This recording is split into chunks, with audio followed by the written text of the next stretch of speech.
Okay, so if you are involved in commerce today, you know the core problem, right?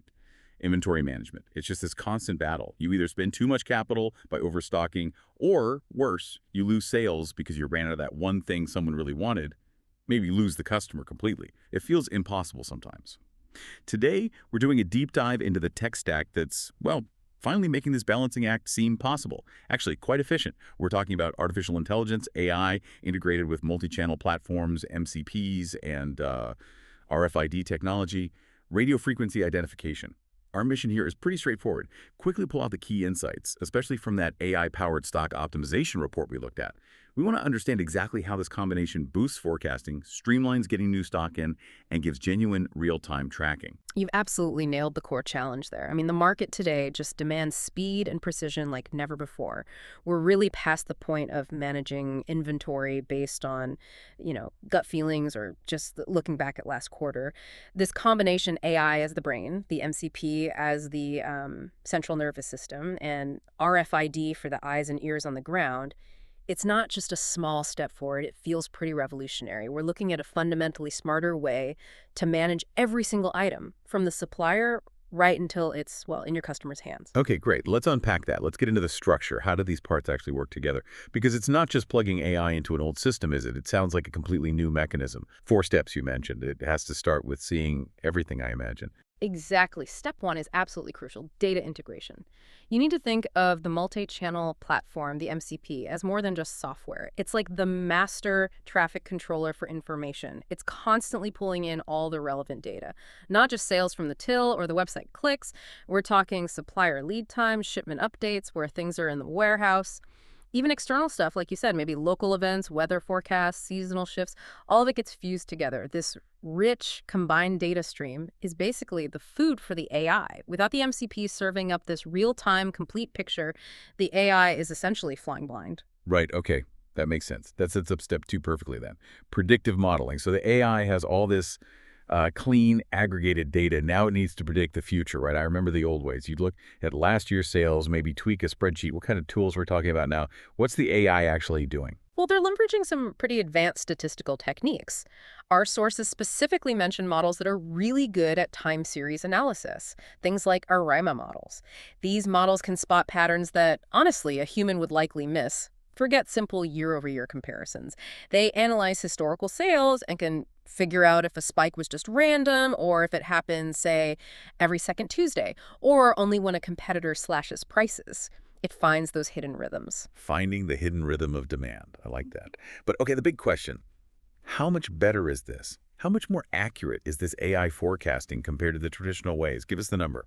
This is where you really see the payoff. These predictive models, because they're using such high-quality, comprehensive data, they're shown to improve forecasting accuracy by up to 25% over those older, manual or static methods. Up to 25% better accuracy? That's Yeah. huge. That's a quarter less guesswork in ordering stock. For, say, a small or medium-sized retailer, is that 25% difference really enough to push them from the red into the black? Is it that critical? Oh, it absolutely can be. Think about the knock-on effects. If your ordering is 25% smarter, that means potentially 25% fewer times you run out of stock unexpectedly, and 25% less cash just sitting there tied up in inventory that isn't moving fast. That kind of precision hits the bottom line directly. It impacts cash flow, operational risk, especially if you're working on tight margins. It's becoming a competitive must-have. Okay, phenomenal. So data integrated via the MCP, AI predicts demand 25% better. Now, the action part. What happens next? That's step 3. Optimization. How does the AI turn that better forecast into an actual order, an automatic one? Right. This is moving from knowing to doing. Older systems, they relied on these static reorder points. Maybe someone decided 6 months ago when we hit 10 units, order 50 more. Fixed rules. The AI-driven optimization modules, they throw that rigidity out. They're constantly adjusting the reorder point dynamically based on the demand forecast, minute by minute. Okay, dynamic adjustment. Yeah. Can you give me a quick example? Like, what does that look like on a normal Tuesday for, say, a clothing store? Sure. Let's say you're selling winter coats. In an old static system, maybe your reorder point is set at 100 units, and it stays that way until, November 1st. But what if the weather forecast suddenly predicts a really unseasonable cold snap for next week? The AI sees that external data point. It instantly cross-references it with sales data from past cold snaps and dynamically might bump that reorder point up to, say, 180 units right now. It triggers that replenishment order potentially days before the old static system would have even noticed stock dipping low. It gives you that crucial lead time to meet the spike. Ah, okay. That really clarifies the difference. You're not just reacting, you're actually getting ahead of the demand curve. But I have to ask this. If you're feeding the AI all these different data streams, sales, weather, supplier info, what happens if some of that data isn't great? What if a supplier says 2 days lead time, but they're always late? Doesn't that mess things up? That's a really critical point. You're touching on the friction in the system. It's only as good as its inputs, right? But a key function of the AI isn't just predicting demand, it's also spotting anomalies, detecting patterns in the errors too. So if the AI keeps seeing a mismatched supplier, X promises 2 days, but the delivery consistently takes 5 miles, the optimization module can learn that. It can automatically start adding, say, a 3-day buffer specifically to orders from that supplier.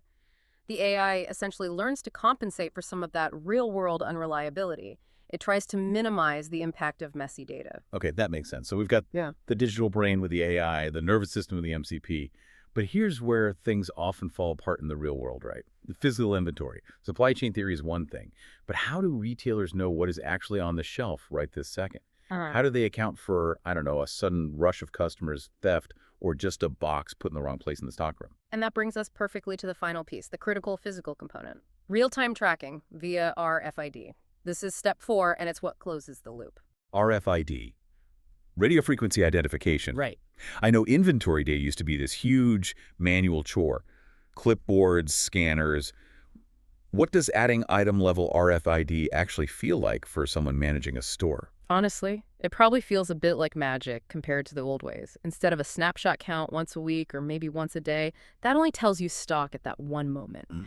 RFID tags on products allow for continuous, almost passive, high-fidelity visibility. You're not just scanning things when they arrive or when they sell. Readers can constantly monitor their presence, maybe even their location within the store or stockroom, so you get this genuine minute-by-minute view of what you physically have.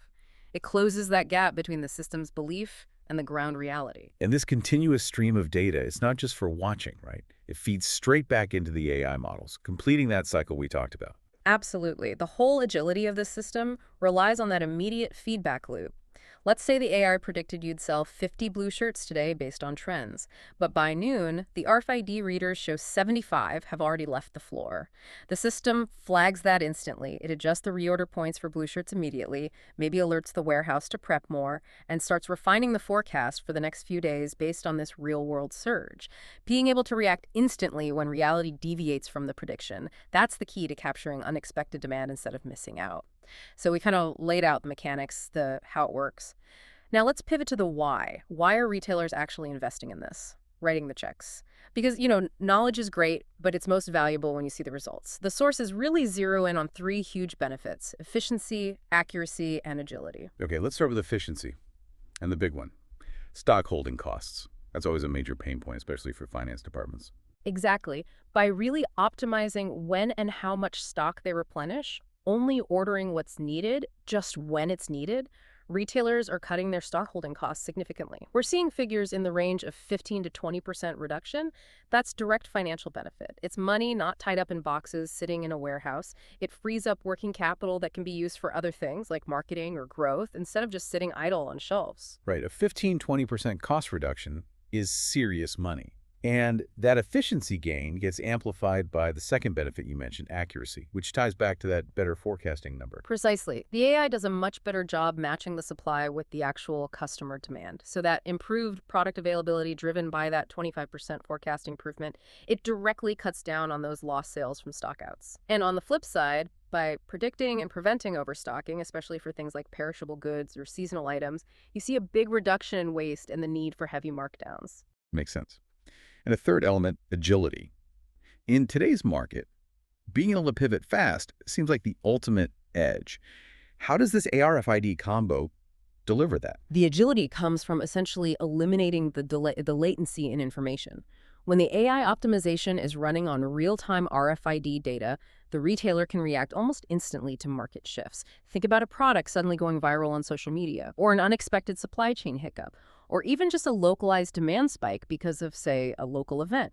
That immediate feedback loop allows for near-instant reaction. It keeps them competitive because they're not waiting days or weeks to figure out what's happening. They don't suffer from that information lag. And when you put this whole system together, the AI thinking, the MCP connecting, the RFID, seeing the overall impact is quite clear. Reports are consistently highlighting something like a 30% improvement in overall supply chain efficiency for businesses that properly implement and integrate these tools. That couple percent figure. That's why this isn't just a niche tech anymore. It's rapidly becoming the new standard. Wow, a 30% jump in supply chain efficiency. That really does set a new benchmark for how things should operate.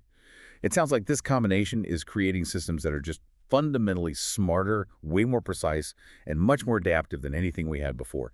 It really is the age of smart inventory. It feels like we're just scratching the surface, really. As the AI gets better, as predictive analytics evolve, as we see more advanced IoT tech coming online, we're going to see even tighter integrations. The near future probably holds tools that don't just give you visibility, but let retailers get truly proactive, consistently staying ahead of demand, not just reacting to it. Okay, so let's leave you, our listeners, with a final thought to chew on. We know this future is about integrating AI analytics with real-time tracking, total integration.